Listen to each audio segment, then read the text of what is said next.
two reasons companies fail. They only do more of the same, or they only do what's new. To me, the real solution to quality growth is figuring out the balance between two activities: exploration and exploitation. Both are necessary, but it can't be too much of a good thing. Consider Fawcett. I'm actually old enough to remember them. Fawcett was a fantastic company.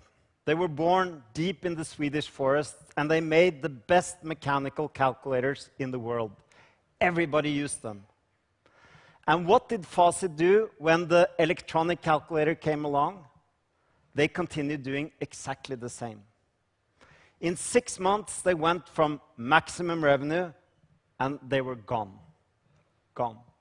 To me, the irony about the Fawcett story is hearing about the Fawcett engineers who had bought cheap, small electronic calculators in Japan that they used to double-check their calculators.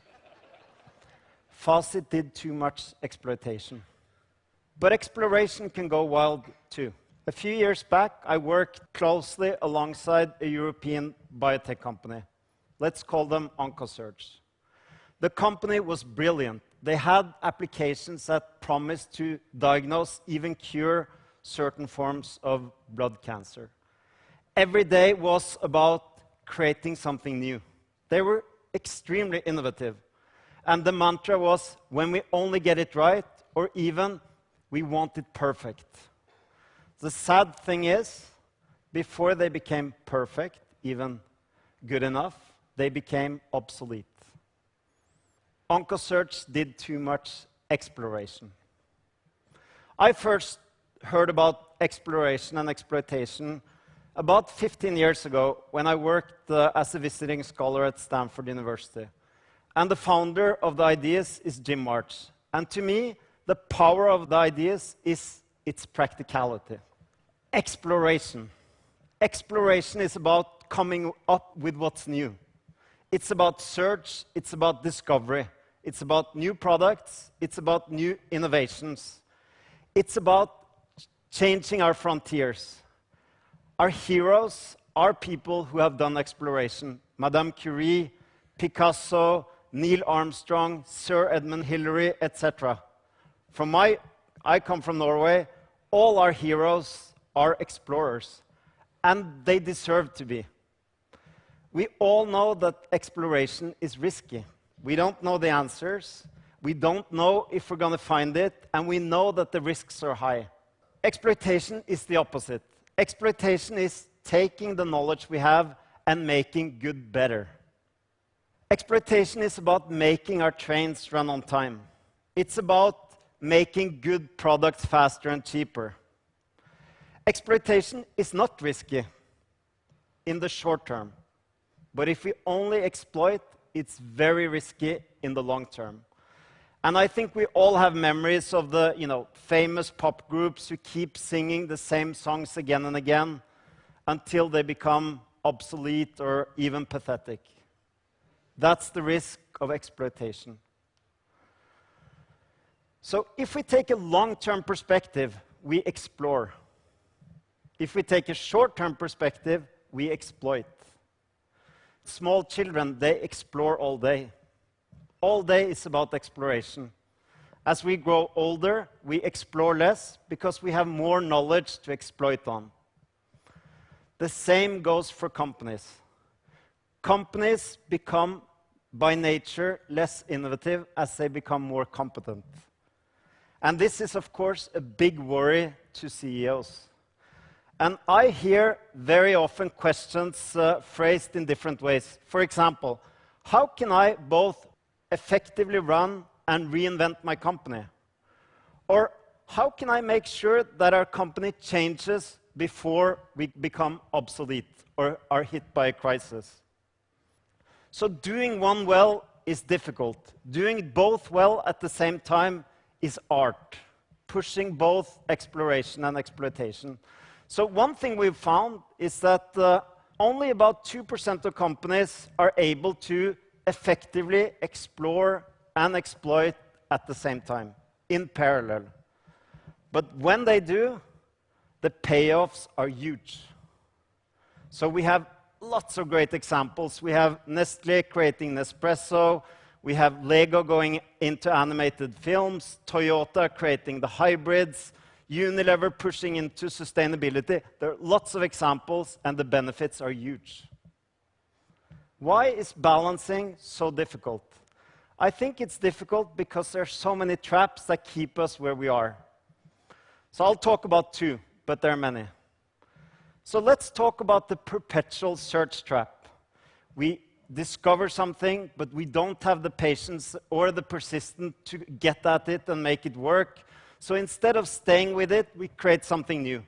But the same goes for that, and we're in a vicious circle of actually coming up with ideas but being frustrated. OncoSearch was a good example. A famous example is, of course, Xerox. But we don't only see this in companies, we see this in the public sector as well. We all know that any kind of effective reform of education, research, healthcare, even defense takes 10, 15, maybe 20 years to work.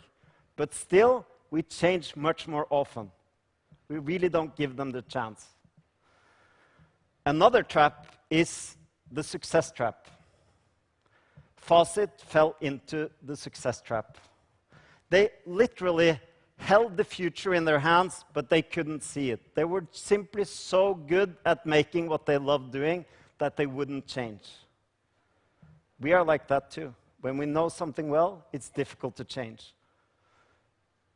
Bill Gates has said, success is a lousy teacher. It seduces us into thinking we cannot fail. That's the challenge with success.